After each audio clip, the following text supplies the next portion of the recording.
Sejam muito bem-vindos, alunos do ciclo 2 da Rede Municipal de Ensino. Agora a gente vai começar com a disciplina de língua portuguesa com a professora Michele Reis, que está aqui ao meu lado. Tudo bem, Pró? Tudo, Carol. Pró, qual é o tema da aula de hoje? Poxa, hoje o tema são duas palavrinhas, coerência e coesão. Tem tudo a ver. Com certeza. E vocês já organizaram o ambiente, já separaram o caderno, lápis, pegaram um copinho com água? A aula de vocês vai começar agora. Tchau, tchau, Pró. Tchau, Carol. Gente, coerência e coesão, né? Duas palavras que talvez não sejam muito assim usuais, né, dos teus ouvidos, mas na nossa língua portuguesa são duas palavras usadas o tempo todo. Você já ouviu falar daquela pessoa que é meia maluca, que não fala nada com nada? Você chega assim e conversa com alguém e fala: tu viu fulano? Fulano não fala, ó, não bate bem da cabeça, não fala nada com nada. Pois é. Será que você tem um parente, um amigo assim? Não sei. Mas isso tem a ver com coerência. Sim. Agora, coesão já é outra história. A questão da coesão é quando você consegue falar com uma pessoa de uma maneira muito objetiva, né? Sem muito falatório, nem muito rodeio, nem usando muitas palavras. Então, isso tem a ver com coesão. Então, no nosso dia a dia, com quanto mais coerência você se comunica, muito vai dizer sobre quem você é. E quanto mais coesão você se comunica, vai dizer o quanto você conhece da sua língua, certo? Então, vamos aí iniciar os nossos ensinamentos, aprendizagens de hoje. Afinal de contas, o nosso trabalho aqui é de recomposição da aprendizagem, ajudar você a melhorar o seu conhecimento, aumentar aí o seu nível de saber, né? E desafiar aí aqueles que querem um pouco de desafio, tá? Mas no final é ajudar você a compreender o português usando também o nosso dia a dia. Então, olha aí a nossa exclamação vermelha berrante. Isso também comunica, tá? Você tá lembrado da nossa aula que falava sobre a imagem comunica? Pois é, de vez em quando eu vou soltar algumas coisinhas aí para trazer à sua memória os conhecimentos que já foram estudados, tá bom? Existem palavras e termos que ajudam na organização de um texto. Sim, nós vamos estudar coerência e coesão nos textos, afinal de contas, porque o texto, sim, é a materialização, né, do nosso estudo de língua portuguesa para essas aulas, tá bom? Então, já nesse aqui eu trouxe o significado de cada palavrinha, tá? E eu achei tão bonitinha essa imagem do quebra-cabeça, sim. Por quê? Falar, escrever é uma arte de você unir palavras que necessariamente estão soltas por aí e trazer uma lógica para aquilo, não é isso? Uma lógica que compunha uma mensagem. Então, sim, é como se fosse um trabalho de quebra-cabeça, tá? Eu tenho um di lá perdido, tenho a palavra leite lá perdido, tenho outra palavra lá perdida, de manhã, tem um café com... Então eu junto e falo, de manhã tomei café com leite. Eram palavras soltas que quando você uniu como se fosse um quebra-cabeça, lhe trouxe uma mensagem. Então, isso sim faz parte da língua portuguesa, ou eu creio, né, que é a língua portuguesa em sua essência. Então, vamos lá. Coerência é um sentido lógico construído pelo autor. Então, observe. Quando eu falo que o navio está andando na estrada, você entende o que eu estou falando, não entende? Sim. O navio está andando na estrada. Sim. Mas tem coerência o que eu estou falando? Ué, navio é para andar na estrada como carro? O navio tem roda? Não. O navio tem que estar no mar, ele tem que estar navegando. Então, a coerência passa por isso aí. Claro, eu posso, tem um filme que eu amo, Peter Pan, e nesse caso o navio voa. Se naquele contexto eu falar que o navio está voando, faz todo sentido. Mas no normal, quando eu estou dando passando uma informação, tipo uma reportagem, o meu objetivo é informar, eu não posso dizer que o navio voou, a não ser que isso seja algo real, um fato que eu esteja narrando.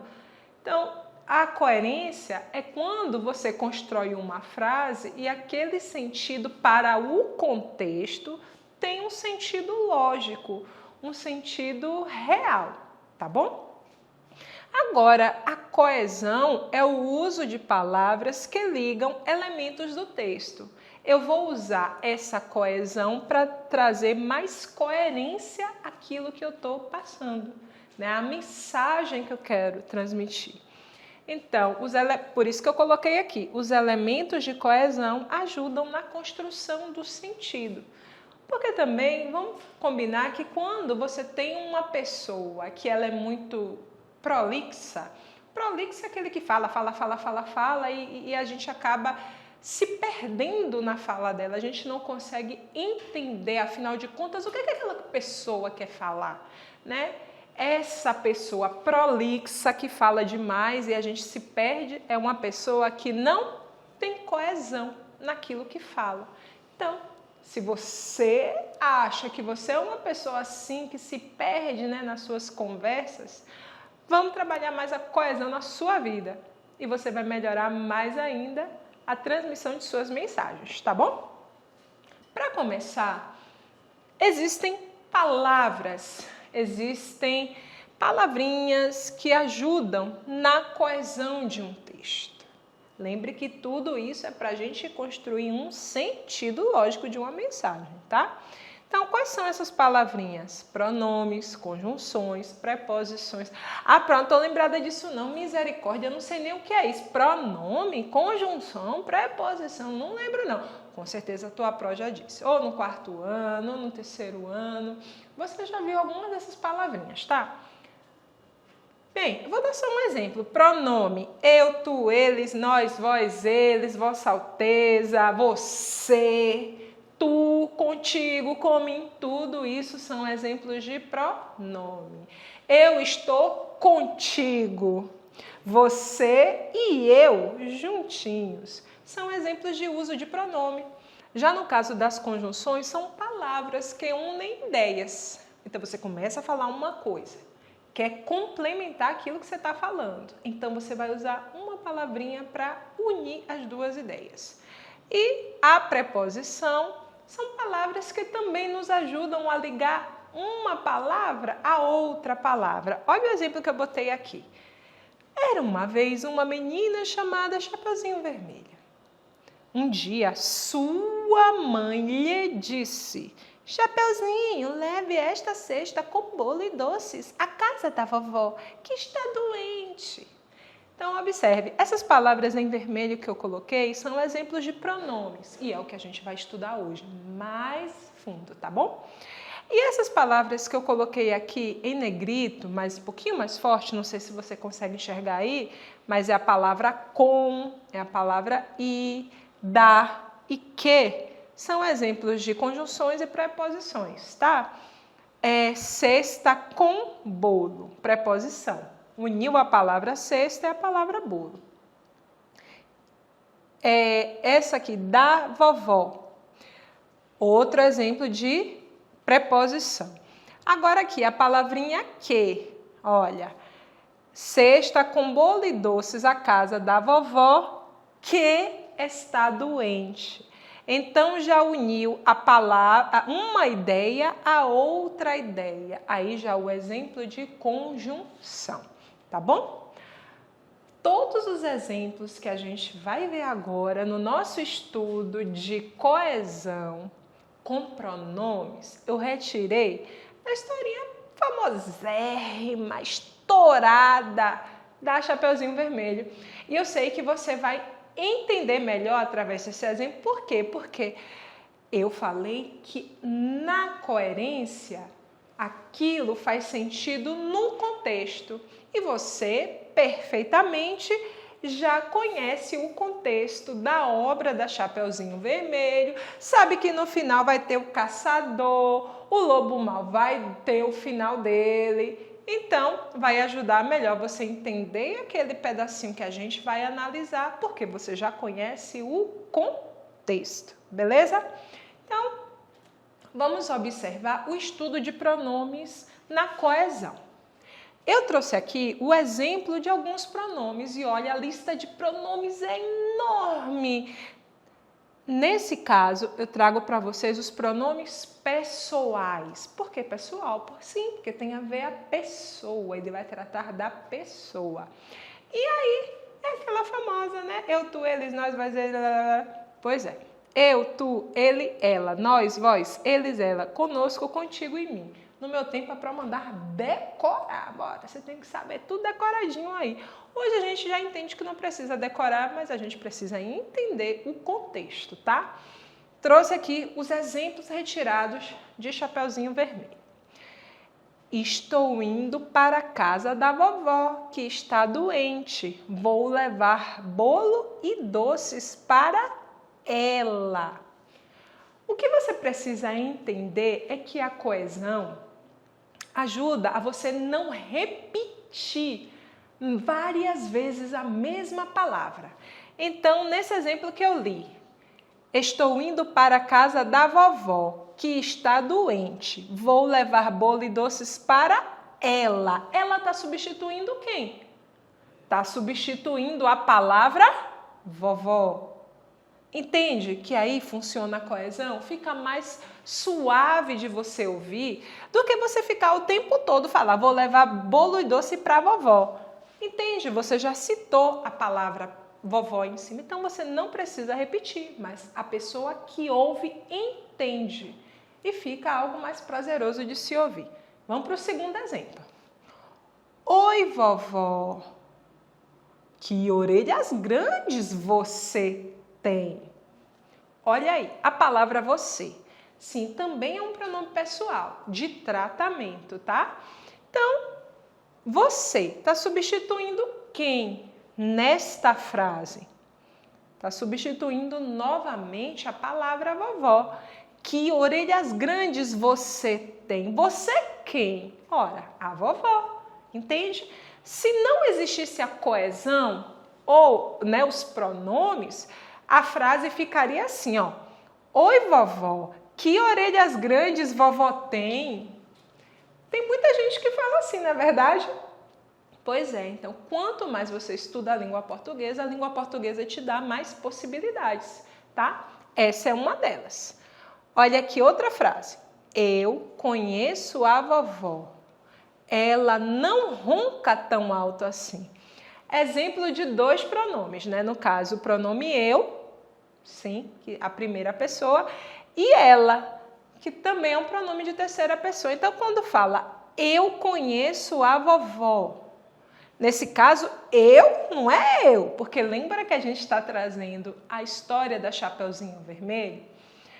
Essa fala aqui é do caçador, tá? Então, ele fala, eu conheço a vovó. E você pergunta, eu quem na história da Chapeuzinho? Esse eu é o caçador. Ela não ronca tão alto assim. Esse ela se refere a quem? Se refere à vovó. Então, o pronome ajuda a frase não ficar repetitiva, tá bom? Mas você pensa que só tem esse tipo de pronome pessoal? Não, tá enganado, bem. Existe também o pronome possessivo. E eu fiquei, quando eu estava estudando isso, eu fiquei, nossa, abismada de o tanto que a gente usa no nosso dia a dia e a gente não tem compreensão que isso é o nosso estudo da escola. Por exemplo, os pronomes possessivos são seu, sua, meu, minha, teu, vosso, nosso. O vosso é menos falado, né? Era lá de antigamente, menos falado. Mas todos esses a gente usa. Ó, essa mochila é minha, esse bolo é meu. Olha, você fazendo uso de pronome possessivo. Por que é possessivo? Porque fala de posse, porque é meu e ninguém tasca. Ah, meu pai, como isso é meu. Você não é egoísta, né? Mas eu sei que você usa muito pronome possessivo, tá? Então, nesse exemplo aqui, comeram bolo e os doces que Chapeuzinho Vermelho trouxe em sua cesta. Esse sua é de quem? É seu? Meu não é. Não, claro. Esse sua é da Chapeuzinho. Então, ele está substituindo a palavra Chapeuzinho Vermelho. Entende? Porque se não fizesse o uso da coesão, você falaria assim: comeram um bolo e os doces que Chapeuzinho Vermelho trouxe em Chapeuzinho Vermelho cesta, ou na cesta da Chapeuzinho Vermelho. Tá vendo como fica chato? Vamos lá mais adiante. São pra te ouvir melhor, minha netinha. Quem falou isso? Você tá lembrado da história? Foi o lobo, é claro. São pra te ouvir melhor, minha netinha. Então, esse minha está substituindo quem? Está substituindo a vovó, o lobo disfarçado de vovó, não é isso? Pois é. Então, tudo isso é uso de coesão. E o nosso último caso aqui é o caso do pronome demonstrativo. E demonstrativo já diz que é para demonstrar, mostrar alguma coisa a alguém, não é isso? E a gente também faz muito uso dele no nosso dia a dia. É aquilo. Você viu aquilo? Tá vendo que você usa? Aquela, aquele, isto, isso, este, esta, esse, essa. Usa ou não usa todo dia? Claro que a gente usa, né? Olha os exemplos de Chapeuzinho Vermelho. Isso mesmo! Assim também poderei colher flores para ela. A palavra isso está se referindo à ideia que veio antes. Aí, qual foi a ideia que o lobo mau deu para ela? Vá colher flores. Vá pela estrada do bosque, que lá é mais rápido. Chapeuzinho Vermelho boba, teimosa. É outra história também aí que depois a gente vai conversar sobre ela, os pontos de vista, tá? Mas Chapeuzinho Vermelho, quando ela fala isso, ela está referindo a toda a ideia anterior que o lobo mau trouxe para ela. Então, se não fizesse uso da coesão, ela ia ter que repetir tudo que o lobo mau falou para construir essa frase. Olha como ficava terrível, chato pra caramba, né? Outro exemplo, mas vovó, que boca enorme é essa?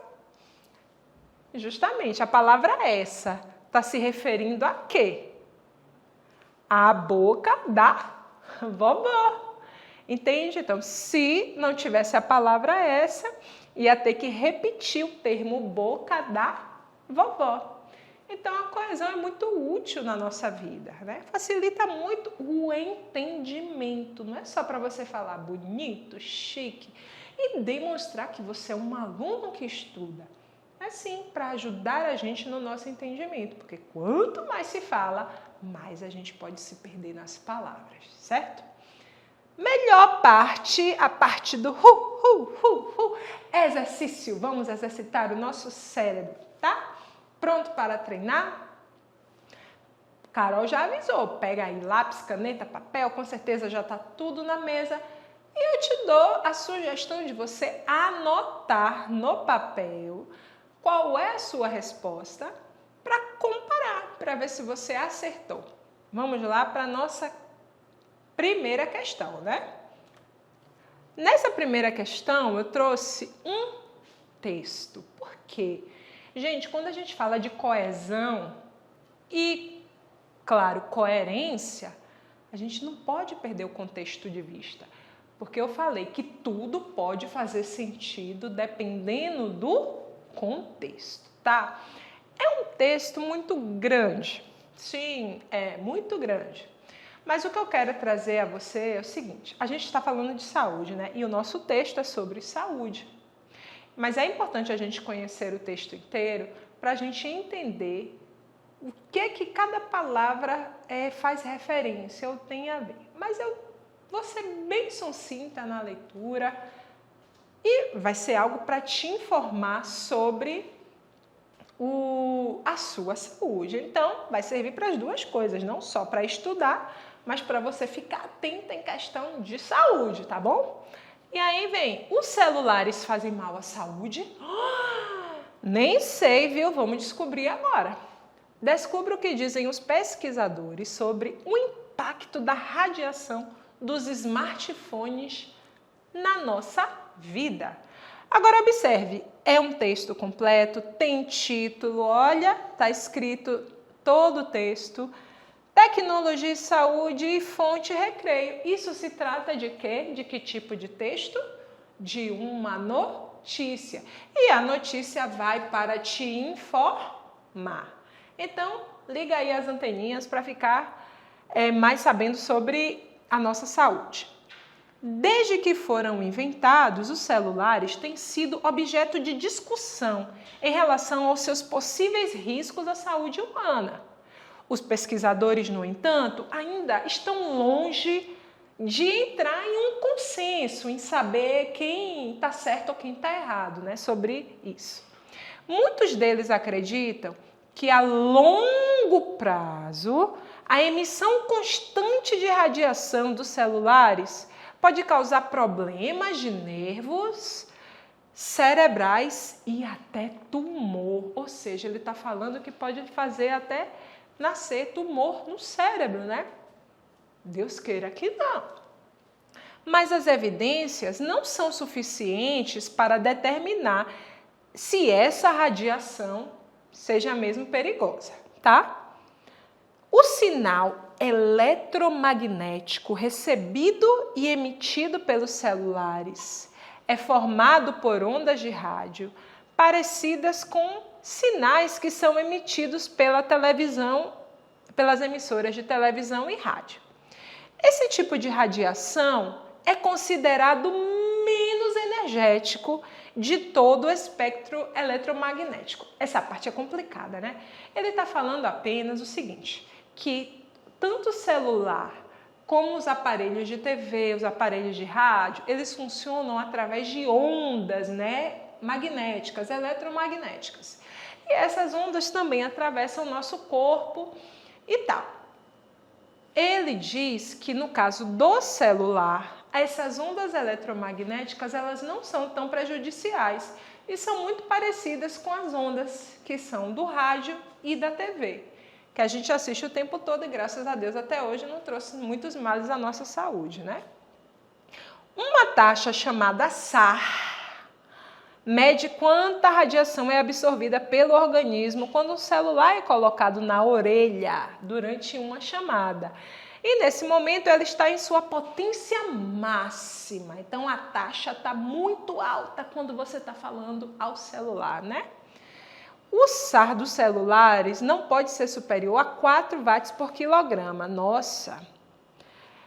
Radiações dessa intensidade podem elevar a temperatura do corpo e comprometer o funcionamento. No entanto, os modelos mais novos de celular têm níveis de SAR entre 0,6 e 1,5, ou seja, muito pouquinho, né? Assim como a radiação encontrada em sinais de televisão e rádio, as ondas eletromagnéticas emitidas pelos celulares não são radioativas, ou seja, ou de raio-x, por isso elas não causam nenhum dano direto ao nosso corpo ou ao nosso DNA. Que terrível, né? Mas assim, graças a Deus, elas até agora não causaram nenhum dano, né? Não foi encontrado nenhuma forma de dano. Além disso, se o uso de celular tivesse uma reação direta com tumores cerebrais, o número desses casos teria sofrido um grande aumento. É verdade. Por quê? Ele está dizendo aí o seguinte: se tumor no cérebro tivesse uma relação direta com o uso de celular, 90% da população estaria com tumor no cérebro. Porque quem é hoje que não tem celular hoje em dia ou não faz uso de celular? Então, isso só prova que não há uma ligação entre risco à saúde e o uso do celular, né? Enfim, vou pular esse parágrafo e vou me ater a esse aqui. Por via das dúvidas, medidas simples como diminuir a absorção da radiação emitida pelos celulares, limitar o número e a duração das chamadas, usar fones de ouvido em vez de colocar o celular no ouvido e não dormir com o celular próximo ao rosto são coisas bem-vindas para a ciência, tá? Então, nesse texto, ele vai dizer o quê? Qual é a ideia central? Dos possíveis riscos à saúde que o uso prolongado de celular pode trazer. Agora, vamos aproveitar o contexto para estudar um pouquinho sobre coesão, tá? Quando ele fala assim, ó, naquela parte que eles disseram, muitos deles acreditam que a longo prazo a emissão constante de radiação dos celulares pode causar problemas nos nervos cerebrais e tumores, né? Deles, a palavra deles se diz a quê? Né? A palavra é celular, criança ou pesquisadores. Quando eu li lá no texto que eles falaram, muitos deles acreditam. Qual será que é a resposta? Será que deles se refere a celular, a criança ou a pesquisador? Gente, celular acredita em alguma coisa? Então eu já descarto a letra A. Fica só B e C. E aí, você acha que é qual? Para encurtar a conversa, eu trago aqui para vocês. A resposta certa é pesquisadores, tá bom? Então, gente, você vê a importância da coesão e esse assunto, ele é muito cobrado nas avaliações externas, tá? E também, quando a gente lê um texto, se a gente não tiver ligado daqui aquela palavra está se referindo, às vezes pode comprometer toda a interpretação de um texto. Então, o meu conselho para agora é o seguinte: estude mais um pouco de gramática, aprenda um pouco mais sobre conjunções, preposições e pronomes, tá bom? Um beijo para vocês e até a próxima aula.